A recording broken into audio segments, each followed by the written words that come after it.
Hello class third, you all are warm welcome in your English class. Hope you all are doing good. In previous class, we have studied about a very short poem about elf who was very proud of his height. He doesn't have anything to say about it. He is proud and he is happy. Now in this chapter, we are going to discuss about Androseles and the Lion, chapter number 5.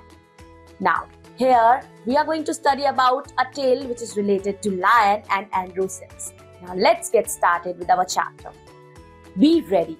A fable is a story that features animal, plants or forces of nature which are anthropomorphized given human qualities. बच्चों, fable एक ऐसी कहानियां होती हैं जिसमें जानवर होते हैं, प्लांट्स होते हैं, प्रकृति की चीजें होती हैं, सूरज, बादल, चांद, सितारे, और ये किसी क्वालिटी पोजेस करते हैं, ये ह्यूमन बीइंग की क्वालिटी पोजेस करते हैं. जैसे प्लांट्स बोलने लगता है, नेचर बोलने लगता है ना.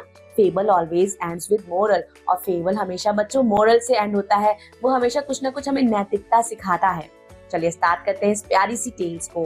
The tale of Androseles and the Lion is said to have been written by Aesop, the great Greek storyteller who always sum up his story from the animal kingdom with a moral. बच्चों, ऐसा माना जाता है कि जो tell of Androseles और lion है वो किसके द्वारा लिखी गई है? वो लिखी गई है एसोप के द्वारा, जो ग्रेट ग्रीक स्टोरी टेलर है, और ये स्टोरी हमेशा सम अप होती है, एंड होती है with the moral giving statement. In the case of Androseles, the lesson is that, Androseles के केस में लेसन ये है, gratitude is the sign of a noble soul. बच्चों, जो अच्छी आत्मा होती है, जो अच्छे लोग होते हैं, वो हमेशा ग्रेटिट्यूड होते हैं, वो हमेशा बच्चों आभारी होते हैं. It happened in the ancient time that a slave named Androseles was very badly treated by his master even after doing hard work the whole day. बच्चों, बहुत पहले की बात है कि Androseles नाम का एक लड़का रहता था और वो गुलाम था अपने मालिक का, और उसका मालिक उसके साथ बहुत गलत व्यवहार करता था, उससे कठिन काम कराता था और दिन भर उससे काम ही कराता रहता था. One day, when he got tired of his master's ill treatment, he escaped and fled into the forest. एक दिन बच्चों, जब वो थक गया अपने मास्टर के व्यवहार से, तो वो जंगल की तरफ भाग गया. There he wandered for a long time to find food and a place for rest until he was weary.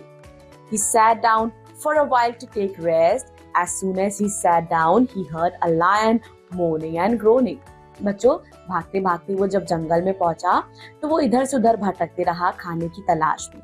फिर बच्चों एक जगह वो आराम करने बैठ गया, और बच्चों जैसे ही वो बैठा, अचानक से उसे शेर की दहाड़ने की आवाज सुनाई देने लगी.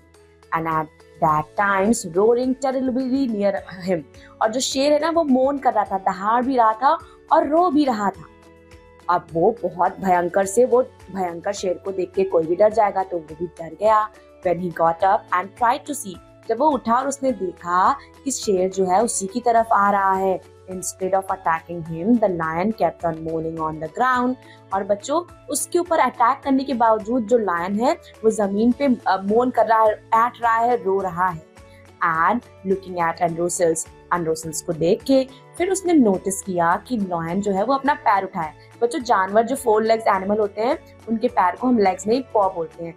तो शेर ने अपना राइट पैर पकड़ा है, जो कि फूला हुआ है और बच्चों खून से भरा हुआ है. Looking more closely at it, जब उसको वो ध्यान से देखता है तो एंड्रूस देखता है कि एक बहुत बड़ा कांटा जो है वो उसके पैर में चुभा हुआ है. प्लकिंग अप द करेज, अब बच्चों करेज को लेके Androseles ने क्या किया, उस कांटे को निकाला. Drew it out from the Lions पॉ, लायन के पंजे से उस कांटे को निकाल दिया. लायन बच्चों दर्द के मारा वो चिल्ला उठा when the thorn flung out. But soon after it found such relief that it troubled up against Androseles to show that it was truly thankful to Androseles. बच्चों, दर्द के मारा वो चिल्ला उठा, लेकिन कुछ देर बाद उसे रिलीफ मिला. उसने रब किया Androseles को, किस लिए?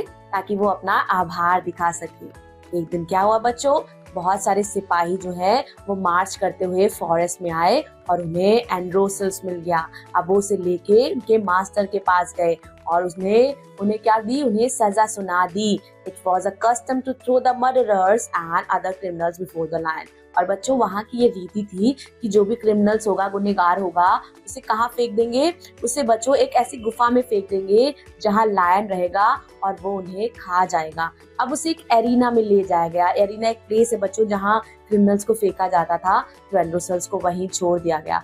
अब emperor of Rome was in a royal box. जो राजा थे वो रॉयल बॉक्स में थे और उन्होंने सिग्नल दिया कि लायन को छोड़ दो अटैक करने के लिए एंड्रोसेल्स पे. लेकिन जब लायन बाहर आया और उसने एंड्रोसेल्स को देखा, तब उसने क्या सोचा, instead of jumping upon him, बच्चों सबको लगा कि लायन आएगा उस पे झपट्टा मार के उसे मार के खा लेगा. लेकिन उसने झपट्टा नहीं मारा, वो एंड्रोसेल्स को रब करने लगा.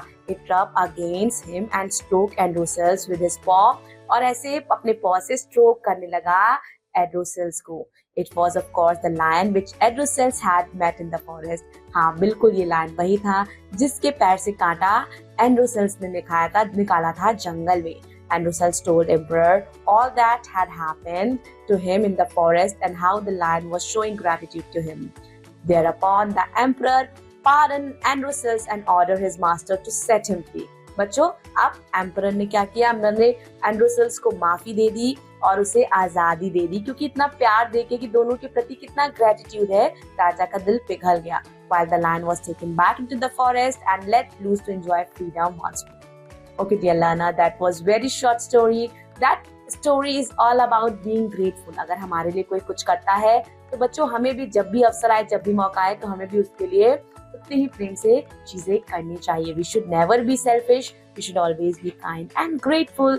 That's all about beautiful story which was related to Androseles and lion. Revise the chapter once again. Do on reading, and I will be seeing you in another English class. Till then, take care of yourself. Thank you so much. Bye bye.